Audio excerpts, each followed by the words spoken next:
सो hi friends, आज की video सबसे ज़्यादा इंपॉर्टेंट होने वाली बिकॉज आज मैं लेकर आया हूँ सबसे इंपॉर्टेंट वीडियो जिसमें मैं आपको बताने वाला हूँ द मोस्ट इंपॉर्टेंट मेथड जिसके कारण मैं आज अपने एम्स में बैठा हुआ हूँ। Joy to the world, the Lord is come. Let earth receive her King. Let every heart prepare him room. And heaven and nature sing, and heaven and nature sing, and heaven and nature sing. So let's get started. So यार, इस method में आपको basically क्या करना है, जिनके 400 marks आ रहे हैं वो 650 तक भी पहुंच सकते हैं, जिनके 600 आ रहे हैं वो 700 तक भी पहुंच सकते हैं।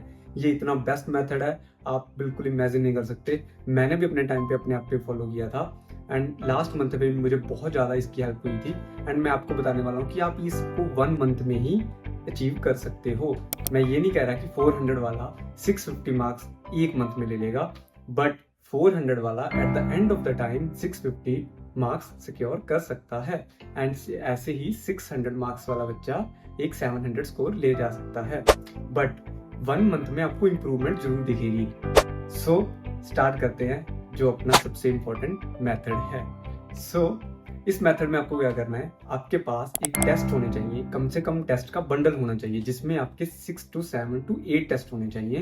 एंड वो टेस्ट आपके पार्ट सिलेबस होने चाहिए, whether you are study online और ऑनलाइन। अगर आप ऑनलाइन पढ़ रहे हो तब भी बेटर है, अगर आप ऑफलाइन पढ़ रहे हो तब भी बेटर है, बट आपको जो पेपर अटेम्प्ट करना है वो आपको चेयर और टेबल पे बैठ के ही करना है। आप बेडरूम पे बैठ के या है ना कहीं और मतलब पार्क वार्क में कहीं पर भी बैठ के सॉल्व नहीं करना, उसको चेयर एंड टेबल पर बैठ कर ही करना है। सो इस मेथड में आपको करना क्या है, सो आपके पास एक टेस्ट होगा जिसमें आपको 1 वीक तक उसकी अच्छे से तैयारी करनी है, अच्छे से एनसीईआरटी पढ़नी है, अच्छे से उसके फॉर्मूले याद करने हैं, अच्छे से आपको क्वेश्चन प्रैक्टिस लगानी है। उसके बाद आपको फाइनली उस पेपर को पकड़ना है एंड अटेम्प्ट करना शुरू करना है। अब ऐसे नॉर्मली अटेम्प्ट नहीं करना जैसे कि सभी बच्चे करते हैं। आपके पास एक टाइमर होना चाहिए जिसपे आप टाइमर लगाओगे, बट वीडियो मत छोड़ के जाना यार। अच्छा, आपको लग रहा है यार ये तो मैं बेसिक वही बता रहा हूँ जो सभी लोग बताते हैं, बट नो यार, ये मेथड बहुत अच्छा है। आप वीडियो छोड़कर मत जाओ, अभी आप जो लोग देख रहे हो उनको पता लग जाएगा कि कितना अच्छा मेथड है। सो इस मेथड में अब आपको क्या करना है, आपके पास एक जब एक टाइमर है उसको आपको टाइमर को ऑन कर देना है, बट टेस्ट को आपको नॉर्मली नीट के टेस्ट की तरह बिल्कुल नहीं देना है। मैं सही बोल रहा हूँ, बिल्कुल नहीं देना है जैसे हम नीट में देते हैं। एग्जैक्टली यही इस मेथड की खासियत है, मैंने खुद इसे ट्राई किया था। सो इस मेथड में आपको करना क्या है, आपके पास जो पेपर होगा उस पर आप कोई भी एक पर्टिकुलर सब्जेक्ट उठा लीजिए। मैं कहता हूँ कि आप सबसे पहले फिजिक्स को ही उठाना, बिकॉज फिजिक्स में आप सबसे पहले डरते हो, आप सब कुछ अटेम्प्ट कर लेते हो, बट हमेशा फिजिक्स ही पीछे रह जाती है और हमेशा ही पीछे रह जाती है। सो इस मेथड में आपको पहले फिजिक्स पकड़नी है और फिजिक्स पकड़ो, उस पे एक क्वेश्चन को लाइन टू लाइन पढ़ो, बिल्कुल इतनी स्लोली लाइन टू लाइन पढ़ो कि आपकी कोई भी वर्ड मिस नहीं होना चाहिए, कोई भी उनकी जो कंडीशन है वो मिस नहीं होनी चाहिए, सो दैट कि आप कल को ये ना कह सको कि इस मेथड में यार मेरी तो सिली मिस्टेक्स हो रही है। इस मेथड के आपको पहले मैं बेनिफिट्स बता देता हूँ, फिर मैं आगे मूव करता हूँ। इस मेथड के सबसे इंपॉर्टेंट बेनिफिट्स जो यही है कि आप इस मेथड के बाद कभी भी सिली मिस्टेक्स नहीं करोगे अपने पेपर में, कभी भी आपकी टाइम मैनेजमेंट प्रॉब्लम नहीं आएगी, और कभी भी आपको ये नहीं लगेगा कि यार मेरा कौन सा सब्जेक्ट वीक था। एग्जैक्टली बहुत बच्चों को यही प्रॉब्लम होती है कि उनको यही नहीं पता लग पाता कि मेरा सबसे अच्छा सब्जेक्ट कौन सा था। सो राइट, सो इस मेथड में जब आपने टाइमर लगा के अपना क्वेश्चन स्लोली पढ़ना शुरू किया, चाहे उसमें आपको 5 मिनट लग जाए, आप आराम से करो, आपके पीछे कोई नहीं पड़ा। आपको टाइमर का इंपॉर्टेंस अलग है, उसको मैं आपको बाद में बताऊंगा, बट टाइमर को नहीं सोचना कि मुझे टाइम के अकॉर्डिंग करना है कि 3 आवर्स में कवर करना है, नो। इस मेथड में आपका जो फोकस होना चाहिए वो यही है कि आपका क्वेश्चन सॉल्व होना चाहिए प्लस वो सही होना चाहिए, बट ज्यादा टाइम नहीं लगाना। 5 मिनट to 10 मिनट से ज्यादा टाइम नहीं लगाना। फिजिक्स के क्वेश्चन की बात कर रहा हूँ, केमिस्ट्री में आप 5 मिनट्स में ज्यादा टाइम मत लगाना, और बायो में आप 3 मिनट से ज्यादा टाइम मत लगाना। राइट, एक क्वेश्चन के लिए बात कर रहा हूँ। सो यार फ्रेंड्स, आप तो ये कहोगे कि यार इसमें तो बहुत सारा टाइम लग जाएगा। एग्जैक्टली यही तो इस मेथड की खासियत है। इस मेथड में आपके माना कि आपके 5 आवर्स लग सकते हैं, 6 आवर्स लग सकते हैं कुछ बच्चों के, डजंट मैटर, बट आपका जो मेन होना चाहिए कि फाइनली आपके स्कोर कितने बन रहे हैं। सबसे पहला इसका पॉइंट यही है। सो जब आपने सॉल्व ऐसे कर लिया, बायो भी, फिजिक्स भी, केमिस्ट्री भी, उसके बाद अब फाइनली आप अपने स्कोर्स कैलकुलेट कीजिए। जिस बच्चे के 400 स्कोर आ रहे थे, मैं डेफिनेटली कह सकता हूँ कि उस बच्चे के 6 आवर के एग्जाम के बाद यानी आप इतना स्लो क्वेश्चंस पढ़ने के बाद, यानी फिजिक्स के आपको लाइन टू लाइन पढ़ने के बाद, फिर आराम से फॉर्मूला लिखने के बाद, जो गिवन कंडीशंस होती हैं उसको लिखने के बाद, क्वेश्चन सॉल्व करने के बाद, एमसीक्यू को सही टिक करने के बाद, ओएमआर को आराम से भरने के बाद उस बच्चे के 550 स्कोर्स डेफिनेटली आएंगे। अगर उस बच्चे के स्कोर नहीं 550 आ रहे तो इट मीन्स वो बच्चा सिंसियर ही नहीं है, मीन्स वो अपना नोट्स अच्छे से नहीं रिवाइज कर रहा, वो क्लास को अच्छे से नहीं सुन रहा, उसका ध्यान कहीं और है, वो फोकस नहीं है। बट जो बच्चा 400 वाला भी फोकस होगा उसके 550 स्कोर आएंगे।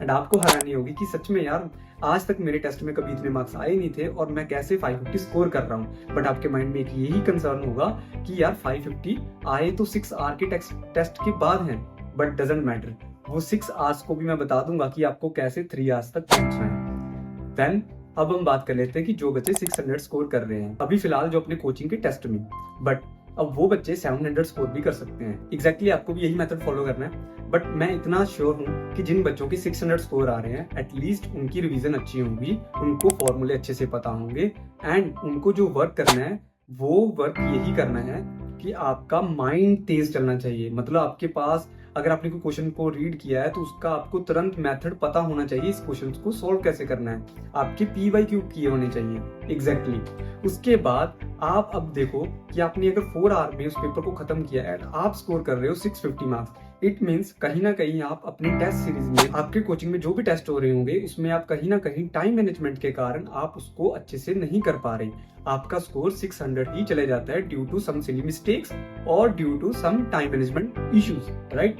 अब उसके बाद अगर आप इस चीज को 7 to 8 टाइम टेस्ट दोगे, आपकी सिली मिस्टेक्स की प्रॉब्लम एंड आपकी टाइम मैनेजमेंट की प्रॉब्लम डेफिनेटली सॉल्व हो जाएगी। प्लीज अपने माइंड में रखना कि इस मेथड को सुनने के बाद आपको डेफिनेटली इस पर मेहनत करनी भी पड़ेगी। अभी आप फ्रेंड्स ये पूछोगे कि भैया आपके पास कोई ऐसी टेस्ट सीरीज है जिसमें हम जो हमारी कोचिंग में टेस्ट चल रहे हैं उसी का हम टेस्ट ले पाए। एग्जैक्टली प्रेप पर जाए, वहां पर आपको टेस्ट जनरेटर फीचर मिलेगा, बट उसमें एक इशू है, वो पेड है। पेड इन द सेंस कि अगर आप एक्सेस तो कर लोगे क्वेश्चन पेपर को, बट उसके आंसर की एक्सेस नहीं कर पाओगे, सो उसका कोई फायदा नहीं होगा, आपको वो लेना पड़ेगा। बट अगर कुछ बच्चे नहीं भी ले सकते due to some financial issues, तो आपको मैं टेलीग्राम पे रिकमेंडेड कर दूंगा कि इस चैनल पे जाओ और वहां पर आपको पार्ट सिलेबस आकाश के टेस्ट या L1 के टेस्ट मिल सकते हैं, या PWG के भी इवन टेस्ट मिल सकते हैं और उसकी विद आंसर की, तो आप वहां से भी उसको सॉल्व कर सकते हो, राइट। पर आपको करना ऑफलाइन मोड में ही है, मतलब आपको प्रिंट निकाल कर ही करना है, राइट। अब इसमें आपकी प्रॉब्लम्स कितनी सॉल्व हो रही है? सबसे पहले सिली मिस्टेक सॉल्व हो रही है, सेकंड थिंग आपकी टाइम मैनेजमेंट की प्रॉब्लम सॉल्व हो रही है, थर्ड आपको ये पता लग रहा है कि मैं किस चीज में वीक हूँ।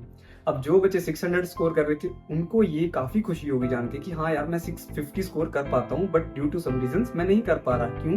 क्योंकि मेरी टाइम मैनेजमेंट अच्छी नहीं है, मेरी सिली मिस्टेक्स हो जाती है इस वजह से। और 650 अबव कैसे स्कोर करें, उसके लिए आपको मेहनत और करनी पड़ेगी, उसके लिए आपका माइंड तेज चलना चाहिए, माइंड शार्प होना चाहिए, उसके आपका IQ अच्छा होना चाहिए। बिकॉज क्योंकि काफी क्वेश्चंस ऐसे होते हैं जो 3 आवर्स के बीच में स्ट्राइक करने काफी मुश्किल हो जाते हैं due to some pressure, due to time issues, right. So अब जो बच्चा 500 400 स्कोर कर रहा है वो विद इन 5 मंथ्स इस मेथड को अगर अच्छे से फॉलो करेगा तो विद इन 5 मंथ्स वो 600 क्रॉस कर जाएगा। जो बच्चा 600 अभी अचीव कर रहा है अपने मार्क्स, वो 5 to 7 मंथ्स में एग्जैक्टली नीट के टाइम तक 700 तक भी पहुंच सकता है। बट इस मेथड को आपको बहुत अच्छे से फॉलो करना होगा। मैं होप करता हूँ कि आपने इस वीडियो को बहुत अच्छे से सुना होगा, स्किप नहीं किया होगा।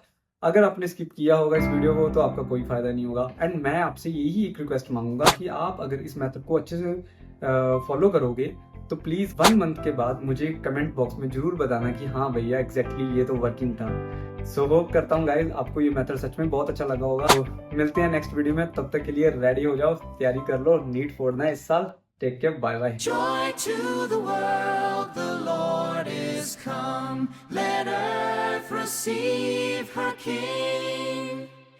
Let every heart prepare him room. And heaven and nature sing, and heaven and nature sing, and heaven and nature sing.